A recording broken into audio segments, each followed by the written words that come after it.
sejam muito bem-vindos. Meu nome é Bruno Grosso Faria, eu sou registrador de pessoas naturais, interdições e tutelas, títulos, documentos aqui e pessoas jurídicas em Santa Catarina. E juntos vamos aprofundar no estudo do Código de Normas aqui de Santa Catarina, em especial naquilo que toca ao RCPN. Como a gente já havia adiantado, é uma matéria de fundamental importância, não só na primeira etapa, mas fundamentalmente na segunda. E o estudo bem feito dessa matéria vai te poupar tempo de estudo, que é fundamental nesse tipo de concurso, e principalmente vai te possibilitar um conhecimento muito grande em respeito às normas que são muito particulares aqui em Santa Catarina. Então, é uma matéria que você não pode descurar do estudo dela. Tenha muita atenção. Aqui a nossa missão é facilitar o seu caminho. Nós vamos pegar todos os artigos do Código de Normas que trata do RCPN e vamos abordar também artigos da parte especial que são de fundamental aplicação, não só no RCPN, mas no tabelionato, no protesto, no registro de imóveis, na nossa atividade como um todo. Então, eu desejo a você muita sorte, muito estudo. A palavra de ordem é estudo. Aproveite seu tempo. Não deixe de estudar. Essa primeira etapa, o estudo da lei seca, é fundamental. Você deve ter muita atenção a isso. A lei seca ela é de primeira ordem no seu estudo. Claro que você não vai deixar de estudar a doutrina, nem jurisprudência, mas você que decidiu ingressar nessa atividade e vem oriundo de outras carreiras, não foque só em doutrina, em jurisprudência, mas nessa primeira etapa o foco é lei seca. Nós vamos traçar aqui o perfil, durante a nossa explanação nós vamos informar para vocês aí as pegadinhas que a gente constantemente vê nos concursos, né? Os pontos que a gente reputa mais importantes, chamar a sua atenção especificamente para a abordagem do Código de Normas em Santa Catarina, a forma de analisar uma questão no certame, tudo isso dentro de um conjunto vai te facilitar e certamente vai te fazer com que você, ao final, logre êxito e receba a sua delegação. Nós vamos, então, dar início à nossa aula e, abordando a primeira parte dela, nós vamos traçar alguns pontos que são, eu reputo, fundamentais para que você compreenda do que vai ser tratado aqui. Num primeiro momento, isso pode parecer redundante, isso pode parecer repetitivo, mas o foco é trazer para você, principalmente você que está começando na jornada agora dos estudos, você que está aí com receio, você que acha difícil estudar para cartório, e é um temor que eu tive. Eu não venho da atividade registral, eu advoguei, fui servidor público muitos anos e preparava para a magistratura. E quando a gente entra nessa área de cartórios, a gente tem um baque muito grande, porque é muito conteúdo, é muita matéria, e você fica assustado. Mas a você que está aí com esse receio, eu te chamo para a gente juntos caminharmos aí nessa jornada e tenho certeza que você vai conseguir. Vai conseguir porque a nossa função aqui, a nossa missão é justamente propiciar melhores condições para que você consiga isso. Tudo bem? Vamos lá. Como é que é a visão, a abordagem do nosso Código de Normas? Santa Catarina, ele primou pela uma visão chamada minimalista das normas, ou seja, é obrigação do registrador, do tabelião, saber o que está na legislação esparsa, né? Eu não preciso colocar isso no código. A gente tem, por exemplo, o Código de São Paulo, o Código do Rio Grande do Sul, até mesmo o Código do Paraná, que são códigos muito amplos e muitas vezes repetem o conteúdo da Lei 6.015, e Santa Catarina já tomou um rumo diferente. Qual foi a visão de Santa Catarina? Uma reformulação que foi feita ali em 2014, se eu não me engano. Extirpar do Código de Normas tudo aquilo que já está na legislação e deixar nesse código justamente aquilo que é fundamental, aquilo que não foi tratado na legislação infralegal. essa de regência, né? Essa abordagem, ela vai suprir lacunas. Ela vai trazer detalhes a respeito de pontos que a legislação não trata. E aí foi a visão que Santa Catarina teve. É um código muito específico, tem muitas particularidades, tem pontos que só aqui em Santa Catarina ou em menor parte dos outros demais estados, isso é tratado de forma diferente. Então, é uma abordagem muito particular que é feita em relação ao nosso Código de Normas. E é fundamental que você tenha essa visão, tenha essa noção, para que você, dentro de uma análise sistêmica de todo o ordenamento, Constituição Federal, Código Civil, Lei 6.015, Código de Normas, faça a melhor interpretação e consiga ter o discernimento necessário para marcar a questão que é fundamental ali e acertar a prova. Tá? Então, vamos lá. A Corregedoria Geral do Estado de Santa Catarina sistematiza as orientações de caráter geral e abstrato, que regulamentam na esfera infralegal, vejam bem, os serviços judiciários por meio de um código. Essa consolidação de atos administrativos com caráter normativo assume a tarefa de uniformizar procedimentos. Vejam, pessoal, e esse material vai estar disponível para vocês aí, a gente chama atenção naquilo que a gente reputa importante para você levar para a sua prova, que são orientações, então, de caráter geral e abstrato, tá certo? Inclusive, ali nas normas gerais do nosso Código de Normas, uma das exigências que a Corregedoria faz para analisar as demandas dos oficiais é justamente que as questões levadas ao conhecimento da Corregedoria não tratem de casos específicos, sim casos gerais. Então, daí esse conteúdo abstrato, geral, que exige e fundamenta a disposição do nosso Código de Normas.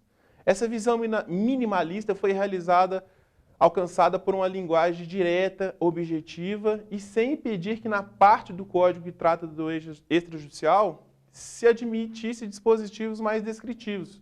Isso é função que o Código de Normas deve ter. Colmatar a lacuna que existe na legislação. Trazer para o caso concreto, na atuação do registrador civil, pontos que a lei de regência não tratou. Então, é por isso a importância do Código. Ele é dividido em 3 partes. A parte que vai tratar da Corregedoria de Justiça, é uma parte muito importante, não deixe de estudá-la. Veja que o edital ele forma código de normas, então o código de normas ele tem, se eu não me engano, 901 artigos, com exceção daqueles que foram suprimidos, né? Mas em numeração sequencial, 901 artigos. Então, vejam que são bastante artigos. A parte do extra é mais ou menos 2/3 disso, em regra. Mas mesmo assim, bastante coisa. Então, nós vamos fazer a análise, como eu já disse, ponto por ponto, artigo por artigo, para facilitar para você. O segundo livro do nosso Código de Normas é a parte que vai tratar do judicial. E a terceira, que é o que nos interessa fundamentalmente, é a que vai dispor sobre a regulamentação normativa no âmbito extrajudicial. Tá bom? Vamos embora. Vejam que o nosso Código de Normas, ele, ao longo dos anos, ele vem sofrendo constantes modificações. E ele vai passar, ainda na vigência do nosso concurso, por uma reformulação total. Por quê? Porque a lei que regulamenta os emolumentos em Santa Catarina, ela foi alterada agora em março de 2020. E tem alguns dispositivos do nosso Código de Normas que não estão exatamente de acordo com o que está disposto nessa lei complementar, que trouxe a regulamentação dos emolumentos em Santa Catarina.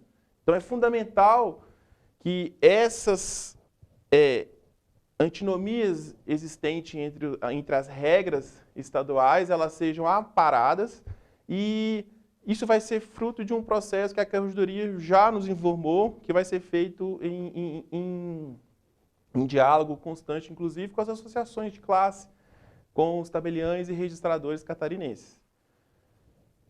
Vejam nos nossos slides mais ou menos 22, se eu não me engano, alterações em 2020. Então, assim, ó, uma questão dessa que foi alterada no seu código de normas pode representar uma questão na sua prova.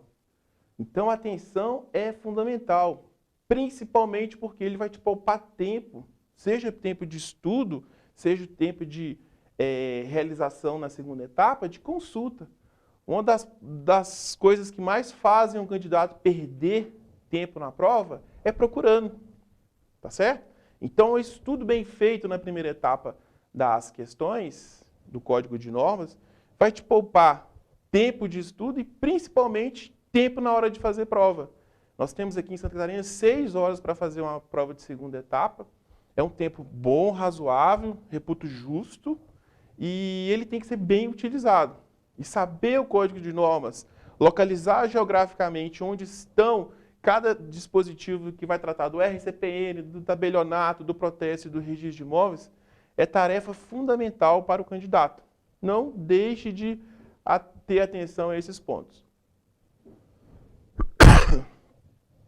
A abordagem nossa, propriamente dita, em relação às normas, ela vai passar inicialmente pela análise de alguns pontos fora do Código de Normas que são fundamentais para a compreensão do tema. Como eu disse, a área registral, a área de cartório, ela é uma área que tem muita especificidade, é muito especial. Ela trata de temas que só a área notarial ou registral, em regra, tem conhecimento. Por quê? Porque todo mundo que faz concurso para a magistratura, para o Ministério Público, ele tem que saber a Lei 6.015.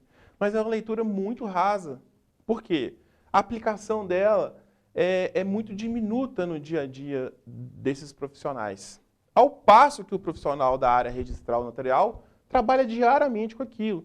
Então não é raro a gente ver nas decisões que chegam ao cartório muitas coisas com uma tecnia notável, flagrante, em que pese esse fato nós somos obrigados a cumprir. Então, é fundamental a compreensão dos institutos, é fundamental a compreensão do sistema notarial e registral para que você tenha o discernimento na hora da prova de identificar as situações. Esse discernimento vai te fazer, certamente, acertar uma questão ou eliminar uma assertiva que está fora desse contexto. E isso é fundamental. Então, para você que já está aí na jornada dos concursos de cartório há bastante tempo, talvez seja uma matéria redundante, de conhecimento amplo, mas para você que está chegando aqui agora, que está com aquela garra, aquela vontade de trocar de carreira, de vir para a atividade registral, tal qual ocorreu comigo, é fundamental que você tenha compreensão dessas situações e consiga diferenciá-las e analisá-las do ponto de vista técnico. O nosso sistema registral, ele é misto.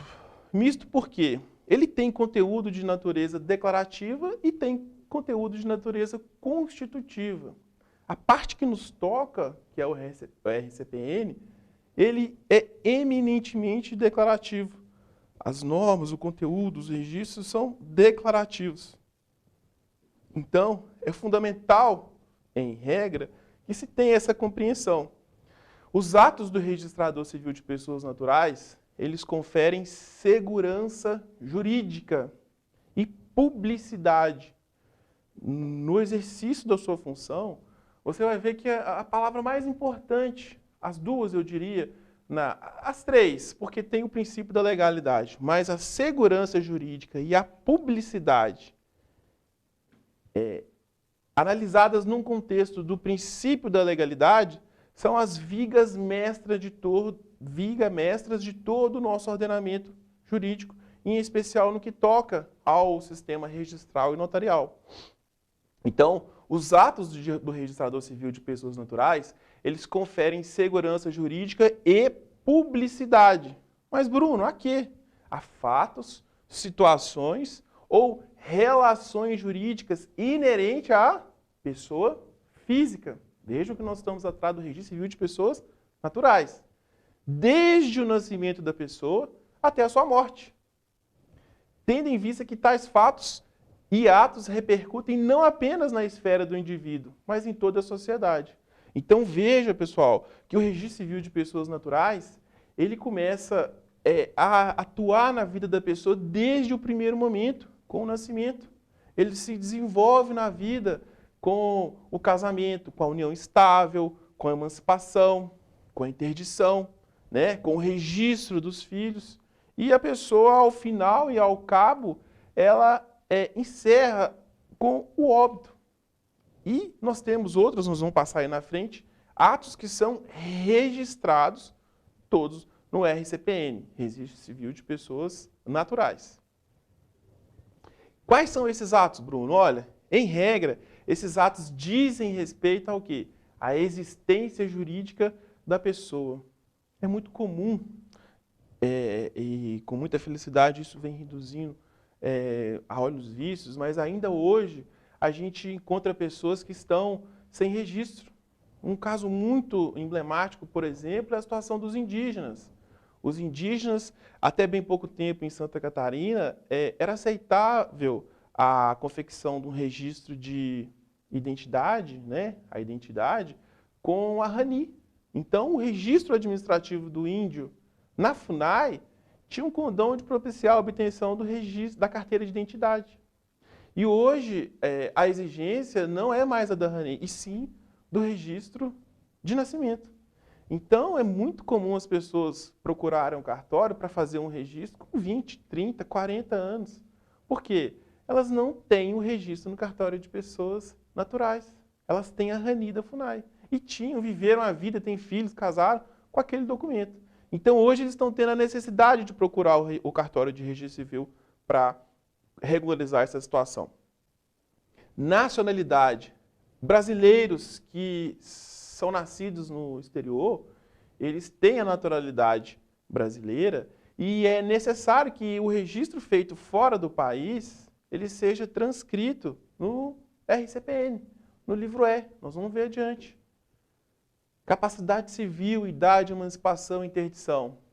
A prática dos atos pelas pessoas naturais exige fundamentalmente capacidade, né? Requisitos do Código Civil. A capacidade é fundamental para a prática do ato. E é o RCPN que atesta esse fato. Vejam a importância que assume o RCPN na vida das pessoas. Vínculos familiares. É muito comum, antigamente, os registros serem feitos através de declaração e não de documentos propriamente dito. Então, existem muitos documentos com grafia errada da realidade, da verdade chamada real da pessoa. E isso faz com que não seja possível que ela tenha que consertar esse fato antes de regularizar em relação aos vínculos familiares. Então, a pessoa está lá com o pai, a mãe dela, uma vida inteira e, na verdade, no registro dela, o nome do pai ou da mãe está diferente do que tem no documento de identidade dele. E é o registro civil que vai regularizar essa situação. E é o estado civil das pessoas, que é um atributo da personalidade muito importante, usado corriqueiramente. Você, todo tempo, tem que estar provando seu estado civil, que tem efeitos patrimoniais, tem efeitos familiares, tem efeitos tributários, uma série de consequências de ordem legal que vão impactar na esfera da vida dessa pessoa. Diante desse cenário, a gente chega à conclusão de que a nossa atividade possui uma relação com diversos direitos fundamentais da pessoa humana. Bruno, mas, por exemplo, a identidade, o nome, a cidadania, a nacionalidade, o matrimônio, a paternidade, a filiação. Vejam a gama de situações que desaguam necessariamente na atividade registral, e em especial no registro das pessoas naturais. Então, tudo isso permeia essa relação. Tudo isso faz com que o nosso cartório, que é o Registro Civil de Pessoas Naturais, uma grande amiga sempre diz que somos distribuidores de cidadania. Cidadania por quê? Porque é lá que começa legalmente o início da jornada, da vida da pessoa jurídica com o registro de nascimento. E vai desenvolvendo ao longo da sua existência com todo esse processo. A atividade também tem função informativa, e aqui é um ponto que o nosso Código de Normas exige de forma bem detalhada, que é informar. Então, a atividade registral de pessoas naturais hoje, ela tem um condão informativo muito forte. Forte por quê? Porque nós somos obrigados, tanto por lei quanto pelo nosso Código de Normas, a informar diariamente, mensalmente, trimestralmente, a diversos órgãos da administração pública, municipal, estadual, federal, a ocorrência de situações que têm impacto na vida civil da pessoa. Então, nós somos obrigados a fazer um registro de nascimento, esse registro é imediatamente informado ao CIRC. Nós fazemos um registro de casamento, esse registro é imediatamente informado ao CIRC, ao CRC, que são centrais em âmbito nacional. Óbitos são imediatamente comunicados e temos a obrigação, inclusive, de informar o IBGE a respeito de todos esses atos trimestralmente realizados no âmbito da nossa serventia. Então, vejam que o Registro Civil, além da sua função de distribuidor de cidadania, a lei recentemente foi alterada para nomear o cartório de registro civil como cartório da cidadania, está lá na lei 6.015, justamente por isso, porque além dessa função, a gente também tem a primordial função de auxiliar o poder público com informações, fomentar a base de dados do poder público com informações que têm uma relevância fundamental, principalmente do ponto de vista sucessório, do ponto de vista econômico, e aí a gente fala principalmente na questão do INSS, e essa atividade, ela é precípua do Registro Civil de Pessoas Naturais. E essas normas registrais, elas são eminentemente cogentes e com hipóteses típicas e cerradas, não admitindo valoração ou discricionariedade, nem exceções que não aquelas taxativamente previstas em lei. Bruno, o que é isso? A gente pode resumir isso da seguinte forma. O juiz, ele tem liberdade, ele tem a discricionariedade de decidir, claro, observando o ordenamento jurídico, mas de acordo com a convicção dele. Não raras vezes a gente vê decisões tomadas em sentido diametralmente opostos em razão de um mesmo fato. Como pode isso? Então, o juiz tem a autonomia para decidir, a liberdade para analisar um caso concreto. O registrador, o tabelião, não. Estamos adstritos à observância do princípio da legalidade. Eu não tenho liberdade para atuar fora daquilo que a lei me faculta. Então, eu tenho que cumprir a lei, ainda que não concorde, ainda que ache que não seja a forma mais correta. Mas, vejam bem, são normas de caráter cogente e não admitem valoração ou discricionalidade. Então, é fundamental, numa prova, que você tenha em mente que a atuação do registrador, mas eu sou juiz, eu sou procurador, eu sou Ministério Público, eu sou advogado.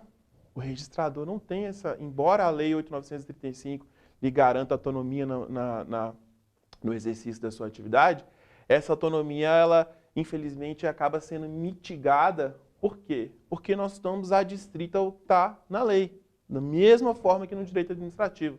A administração pública só pode fazer aquilo que a lei autoriza, né? O particular não, ele pode fazer tudo que a lei não proíbe. Então, é fundamental que você tenha essa percepção, essa compreensão da atividade registral, para que você, diante de todo esse contexto, consiga, na hora da sua prova, analisar, aquilatar o que está sendo questionado e, dentro desse contexto, fazer a melhor escolha e acertar a questão. E esse é o nosso objetivo, estamos aqui para te ajudar nesse sentido.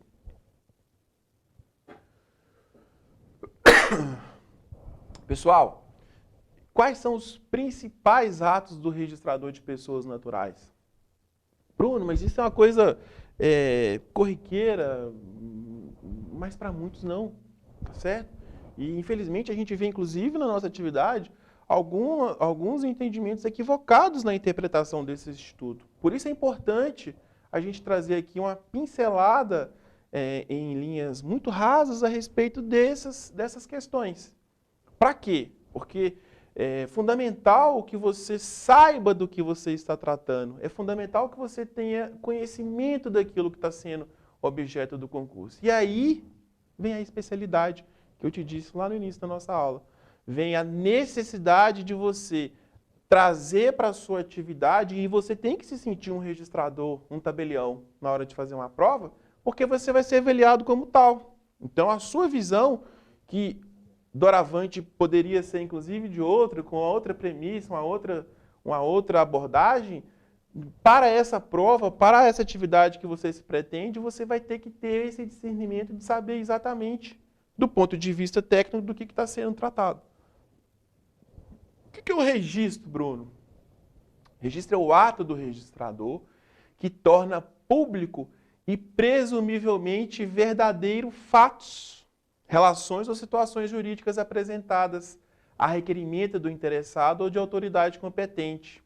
Visa garantir a eficácia e a segurança jurídica do conteúdo registrado, declarando ou constituindo direitos. Veja que a Lei 6.015 e a Lei 8.935, elas deixam claro que os princípios que orientam a função notarial e registral são os princípios da publicidade, o princípio da eficácia, o princípio da segurança jurídica e o princípio da legalidade. São todos princípios que vão orientar a sua atividade. Por que torna público e presumivelmente verdadeira? Porque a atividade registral, ela é delegada pelo poder público a um particular mediante concurso público de provas e títulos, né? É o que nós estamos aqui a pretender. E essa atividade ela é dotada de fé pública.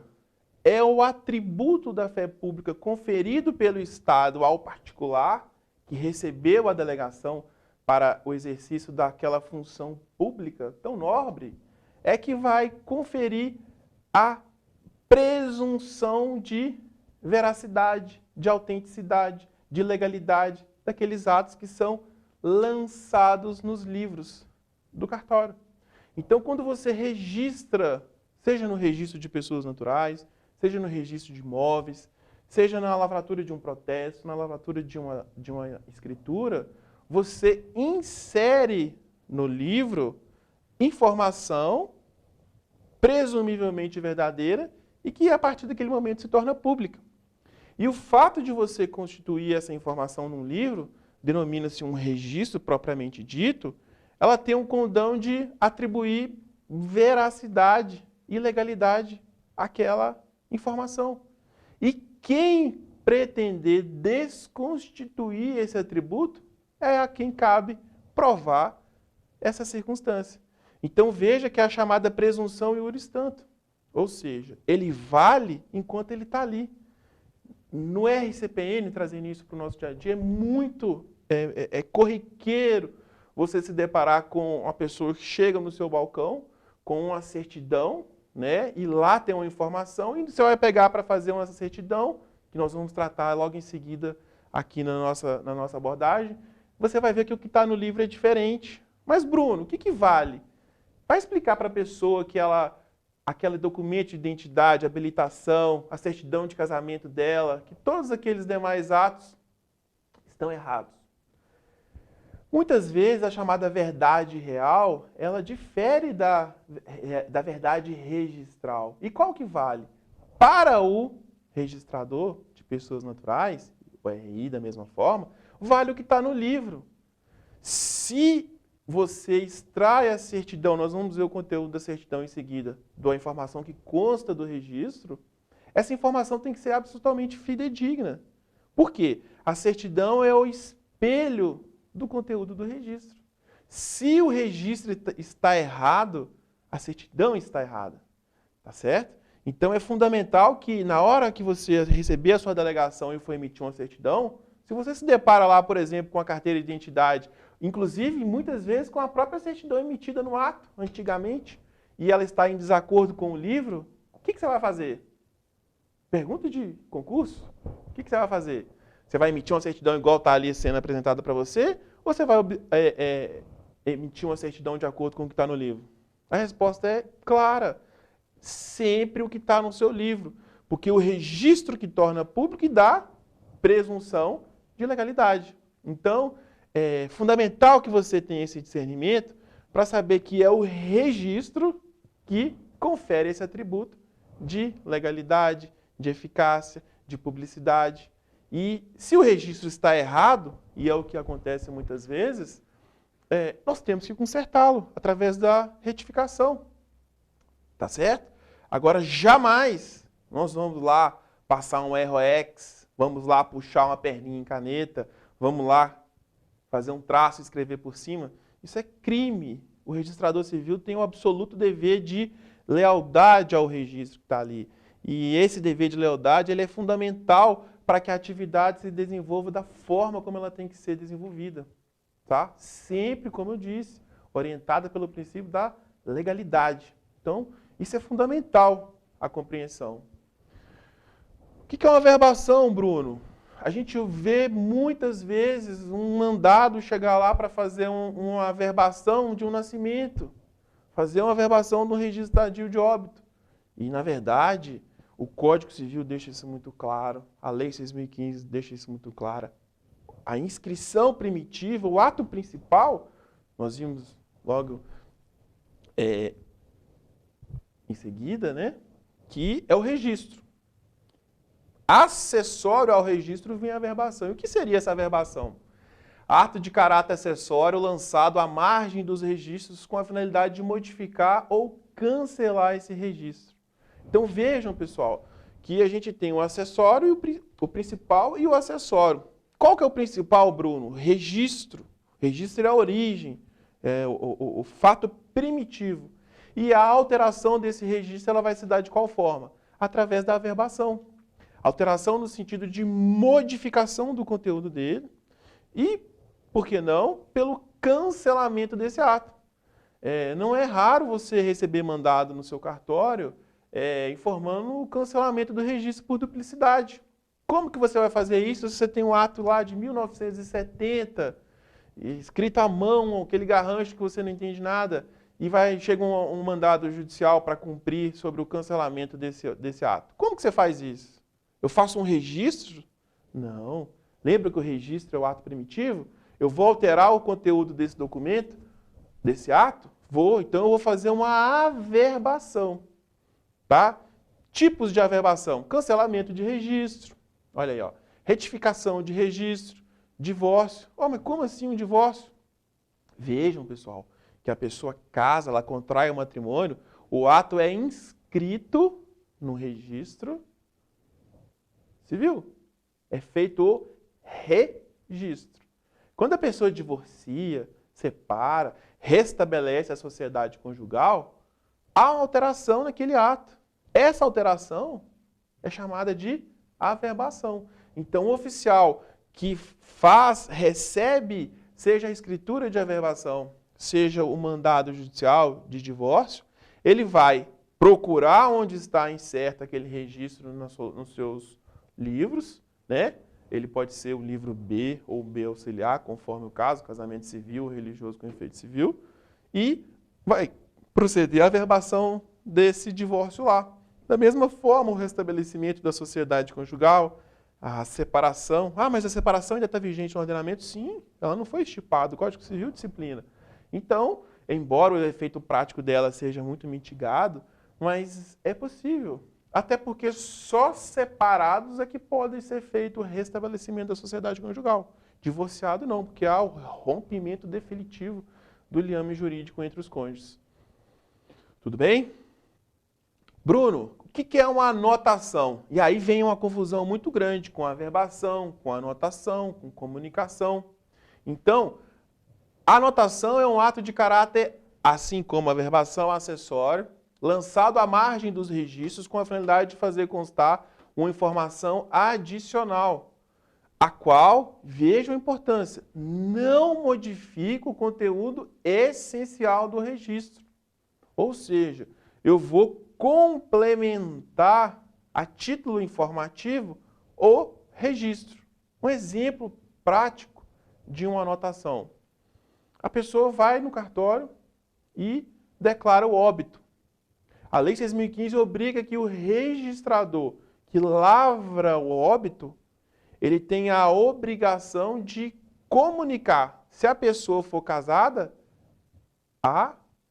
o casamento, a realização desse óbito. E também, e principalmente, ao nascimento dessa pessoa. Essa comunicação feita dentro da própria serventia, vale dizer, o Bruno registrou o registro de óbito ou casamento de uma pessoa e o registro de casamento ou nascimento dessa pessoa também está no registro do Bruno, no cartório do Bruno. Qual é o ato que o Bruno vai praticar? O Bruno vai praticar uma anotação. Eu vou complementar o meu registro com a informação adicional, que é importante para a capacidade civil da pessoa, o estado civil dela, conforme o caso, informando a existência desse registro feito, ou no próprio cartório, ou no cartório de outra serventia. Quando essa comunicação ela destina a um cartório, a um ato fora do cartório que lavra o registro, dá-se o nome de comunicação. Então, a comunicação é gênero, do qual é espécie a anotação. Então, toda vez que eu pratico um ato, ele tem que ser informado aos registros, para que haja um intercâmbio de informações. Como é que eu vou saber se uma pessoa que está no 5º casamento é divorciada? Se eu pedir para ela a certidão do 5º casamento, ela vai sair que ele é casado. Se eu pedir uma certidão e ele me trouxer uma certidão do 3º, do 4º casamento, eu não vou saber que essa pessoa ela foi ou não, ou está divorciada, para eu, por exemplo, registrar o casamento dessa pessoa no cartório. Então, é no registro de nascimento que obrigatoriamente devem estar todas essas informações, que serão feitas através dessas anotações no registro. Bruno, em outras palavras, me explica o que seria a diferença. Quando eu faço o registro, se ele está no o ato anterior está no meu cartório, eu anoto. Se eu informo para um cartório diferente do meu, eu comunico. Basicamente, essa é a distinção de um para o outro. Vamos lá? Comunicação, tem a mesma finalidade que a anotação, sendo realizada quando o registro primitivo se encontra em outro cartório. Então vejam, mais uma vez, a repetição ela é fundamental nesse sentido, por quê?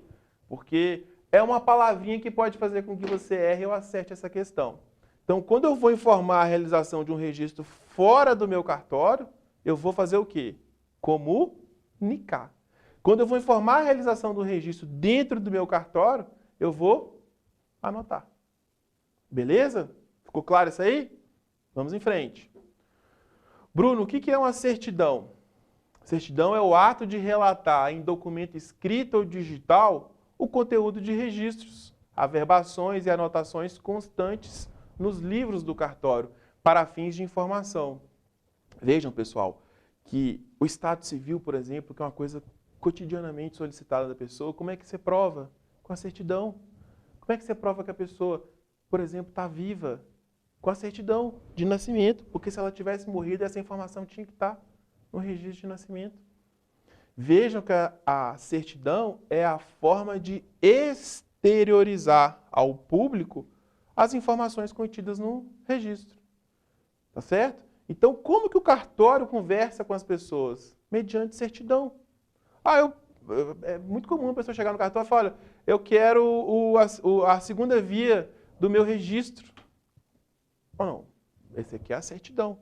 Por quê? Você quer dar publicidade a uma informação que consta do seu livro, e essa informação, que só o cartório tem o poder de conceder, ela é feita através da expedição de uma certidão.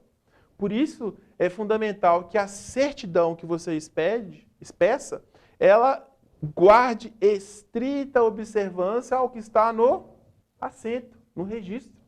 Por quê? Porque a certidão que contém informação que não está no registro ou dissonante do registro, ela é uma certidão incorreta. Ela não exprime a realidade. Ela não ela não confere a certeza que dela se espera. Isso pode trazer consequências muito danosas, não só para o oficial pela sua responsabilidade, ao expedir uma certidão de forma equivocada, mas também para a vida da pessoa, que, por exemplo, vai registrar um filho com o nome errado. Ela vai fazer prova de uma circunstância que não guarda correlação com a situação jurídica dela. Então, é fundamental que o registrador, que amanhã você que assuma a sua serventia, tenha em mente essa situação de ter fidedignidade à expedição desses atos, tá? Ah, mas muito comum receber ligação no cartório, olha, eu quero saber qual é a data de nascimento da pessoa. O cartório não dá informação por telefone.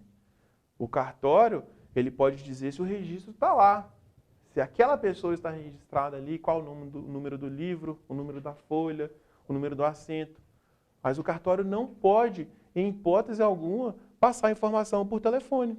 Por que que não pode? Porque, como eu disse, o registrador civil ele conversa mediante certidão. Ele responde os atos mediante certidão. Ele comprova fatos mediante certidão. Traslados de registro de brasileiros feitos no exterior. Nascimentos, casamentos, óbitos de brasileiros no exterior são válidos nos termos da lei do lugar em que foram feitos. Mas, para que a Lei 6.015 exige que, para que eles produzam efeitos no território nacional, em especial para fins de nacionalidade, eles têm que ser transcritos no livro E do cartório de registro civil da sede, né, que a gente chama de primeiro RCPN, ou, se para a hipótese de não ter domicílio certo, ou não souber onde ele reside, no cartório de RCPN da capital federal. Então, nós vamos abordar isso aqui logo em seguida, mas é importante que as linhas mestras para a compreensão, basicamente da atividade registral, elas permeiam esses institutos que a gente acabou aqui de detalhar. Ainda que brevemente, mas é importante que você, na hora de estudar, na hora de analisar o seu material para a prova, naquela leitura de véspera ali, tenha atenção a esses fatos.